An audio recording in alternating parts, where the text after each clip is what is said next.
संजनानो, वास्तुशांती, वास्तू आणि वस्तू याच्यामध्ये एक फरक आहे, तो म्हणजे काना. वास्तू आणि वस्तू म्हणजे काना कोण आहे ओळखण्यासाठी आयुष्य आपल्याला आहे. प्रेमाने बोला, काना मला हवा, भेटणार तू मला कवा. हा काना जो आहे हा ओळखण्यासाठी खरं आयुष्य मिळालेलं आपल्याला. मग आज स्टेजवरती विराजमान महानमूर्ती ज्ञानप्रचारक आहेत. या कार्यक्रमाच्या निमित्तानं पाहुणे पै सगळे सोरे किंवा ग्रामस्थ मंडळी आले असतील, त्यांच्यासाठी आज खास विनंती करतो आहे. आपण सर्व देवाला मानणारे आहोत, देवाला मानणारे आहोत, आस्तिक आहोत. इथं मात्र असं म्हटलं जातं की ब्रह्मज्ञान से ही भक्ती का आरंभ होता है. तुम्ही न ऐकलेला शब्द आहे की ब्रह्मज्ञान से ही भक्ती का आरंभ होते, असं सद्गुरू म्हणतात. तुम्ही जोपर्यंत ब्रह्मज्ञान घेत नाही तोपर्यंत भक्तीची सुरुवात देखील होत नाही असं सांगितलं जातं. तुमच्या मनाला शब्द लागला तरी चालेल, परंतु ही सत्य आहे. कसं आहे की लग्न झाल्याशिवाय संसार जसा सुरू होत नाही तसा देव पाहिल्याशिवाय परमार्थ सुरू होत नाही. तो काना जो आहे ना तो प्राप्त करायचा. संजनून मी थोडक्यात सांगतो. आता कार्यक्रम झाल्यानंतर महाराज स्टेज विराजमान महानमूर्ती त्यांना स्वयं सद्गुरू माता सुदीक्षाजी महाराज यांच्याकडून ब्रह्मज्ञानाचा आदेश दिलेला आहे. ब्रह्मज्ञान ते देऊ शकतात किंवा देव दाखवू शकतात. स्पष्ट सांगायचं म्हटलं, तुका म्हणे देव दाखविले दृष्टी आणि तया सवे भेटी थोर पुण्य. देव दाखवणाऱ्याची भेट होणं एवढं आपलं मोठं पुण्य पाहिजे. तेवढे तुम्ही पुण्यवंत आहात. आज स्टेज विराजमान महानमूर्ती त्यांना तो आदेश तसेच तो सद्गुरूंनी दिलेला आहे. सज्जनो आदेश दाखवू शकतात. सामवेदाचं महावाक्य बघा, सामवेदाचं तर ते वाक्य असं आहे. सामवेद त्याचं महावाक्य आहे तत्वमसी. तत्वमसीचा अर्थ असा आहे, त्यात 3 पद आहेत. तत् तम असी. पहिलं पद आहे तत्पद, दुसरं आहे तोम, तिसरं आहे असी. बघा सामवेदाचा विषय आहे. असं म्हणायचं काय काम नाही की नवीन कुठून आणलं किंवा आता नवीन काय सांगतात. सामवेदाचा विषय आहे. आणि म्हटलं या तत्पदात 3 पदाचा मी 3 श्लोक सांगतो, थोडक्यात सांगतो मात्र. तर पहिलं पद आहे तत्पद. अखंड मंडलाकारम व्याप्तमेन चराचरम. तत् पहिला शब्द पद. तत्पदम दर्शितम येन तस्मै श्री गुरुवे नमः. अखंड मंडलाकार स्वरूप, पूर्ण चराचर व्याप्तम येन चराचरम. पूर्ण चराचर ज्या परमात्म्यानं व्यापलेला आहे असं तत् म्हणजे ब्रह्मपद जो दाखवतो तोच खरा गुरु आहे. आज हा कार्यक्रम सगळे संपल्यानंतर सद्गुरू माता सुदीक्षाजी महाराज यांच्या आशीर्वादानं महात्मा ते तत्पद त्या अखंड मंडलाकार स्वरूप असणारा निर्गुण निराकार परमपिता परमात्मा पूर्ण चराचरात व्यापले तो प्रत्यक्ष दाखवतील. त्याची तुम्ही अनुभूती घ्यायची. मग समजा हा कार्यक्रम काय ताकदीचा आहे, तो काय दर्जाचा कार्यक्रम आहे. तो तत्पद तत्वमसी दुसरा शब्द जो आहे तोम. तोम शब्दाचा अर्थ असतो, तोम पद आहे, दुसऱ्याचा अर्थ असे स्थावरम जंगितम जंगमम व्यापितम सर्व त्रिलोक्यम स चराचरम तोम पदम. तोम पदम दुसरा शब्द.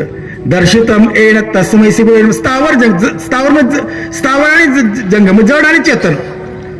आणि सचराचरम, सचर आणि आचर. व्यापित म्हणजे व्यापलेला आहे. यत किंचित प्रत्येक कणकण ज्याने आपल्याला आहे. कणकण में बस रहा त्या रूप वापर. प्रत्येक कणकण ज्या परमात्म्याने आपल्याला आहे. तुका म्हणे आणू तुझवी नाही नभाहून पाहे वाढ आहे. असा सर्वव्यापक परमात्मा हे जेव्हा तू शरीर नाहीस ते ब्रह्म तू आहेस. तोम पदम दर्शितम येन तस्मै श्री गुरुवे नमः. ज्ञान द्यायला सांगितलं तन जे आहे ना तन शरीर परमात्म्याचं आहे. यामध्ये असणार मन जे आहे ना परमात्म्याचं आहे. धन जे आहे ना पैसा अडका जेवण जमला बायका मुलं घरदार शेतीवाडी नवरा सगळं परमात्माचं आहे. तन बाजूला काढलं, मन बाजूला काढलं, धन बाजूला काढलं, तुमच्याकडे राहिलं काय? फक्त जीव राहिला. जीवाला सांगितलं तत्व तू ब्रह्म आहेस, तू ही निरंकार, तू निरंकार आहेस. हा अनुभव प्रत्यक्ष देणारा सद्गुरू. आज हा कार्यक्रम साधारण नाही की ही व्यक्ती साधारण व्यक्ती नाही, ज्ञानप्रचारक आहेत. आणि कार्यक्रम झाला तर याचा अनुभव तुम्हाला आज देणार आहेत. निमित्त वास्तुशांतीचा आहे, पण वस्तू अशी महत्वाची आहे. काना असल्याशिवाय उपयोग नाही, असा काना आहे हा. आणि मग संजनानं पुढे तिसरा शब्द जो आहे असी. चिन्मयम व्यापितम सर्व त्रिलोक्यम आसित्वम दर्शितम येन तस्मै श्री गुरुवे नमः. चिन्मय जे म्हणजे चैतन्य. ज्या चैतन्यानं 3 लोक आपल्याला आहेत.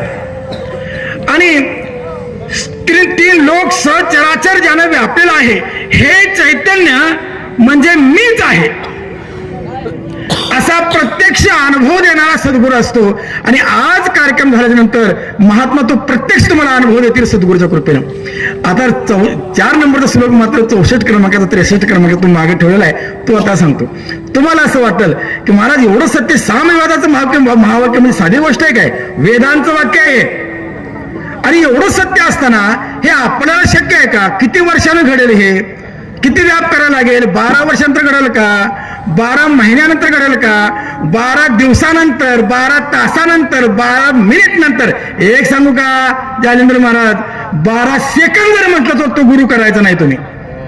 कोण म्हणेल 12 सेकंद लागतील तरी सुद्धा तो गुरु करू नका. म्हणजे तुम्ही एवढं काय छाती टोपण सांगता, कारणच एवढं मोठं आहे. तो श्लोकच पाठीमागे ठेवलाय मुद्दाम. निमिषार्धवाद्वा यद्वाक्याते मुच्यते स्वात्मानं शिवमालोक्य तस्मै श्री गुरुवे नमः. निमिषार्ध क्षणामध्ये किती वेळात फूल को मसलने में देरी लग सकती है लेकिन परमात्मा को पाने में नहीं. सदगुरु बाबा माता सुदीक्षा जी महाराज म्हणतात, चांद को देखने में कितना समय लगता है, आंखें खुलते ही चांद नजर आता है. हाँ, अगर आंखें नहीं खुली पूरी उम्र जा सकती है. डोळाच उघडायच नाही तर डोळे वगैरे की माणसं म्हणतात, डोळाच उघड नाही तर आयुष्य जाईल, डोळे उघडले तर दिसणार नाही. क्षणामध्ये ज्या सद्गुरूच्या महावाक्यानं क्षणार्ध जीव शिव होतो त्या सद्गुरूच्या नावावरती शरण माझे मायबाप हो. सगळ्यांना खास दास विनंती करतोय, तुम्ही असा सद्गुरू, आज सद्गुरू माता सुदीक्षाजी महाराज, आज या दत्त इलेक्ट्रिकवाल्याचं किती मोठं भाग्य आहे बघा. दत्त, कारण दत्त सभायंतरी तो एक दत्त अभाग्याशी कैसी कळे सभा या आत बाहेर विश्वव्यापक तो एक दत्त दाखवण्याचं काम सद्गुरू माता सुदीक्षाजी महाराज कृपेने होणार आहे. सर्वांनी या चरणावरती या कार्यक्रमाचे विशेष असा या दत्त इलेक्ट्रिकवाल्यांचं भाग्य असं आहे. असे महाराज इथं पोहोचलेले आहेत की प्रत्यक्ष देवाची प्राप्ती वेदाप्रमाणे.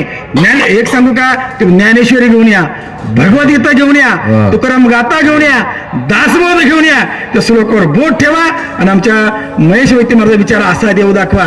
नाही दाखवला तर जालंधर महाराजांना सोडू नका तुम्ही, ते तुमचं नाही दाखवत. एक तुम्हाला माणूस राहिला झाला म्हणजे कामाचं बस झालं.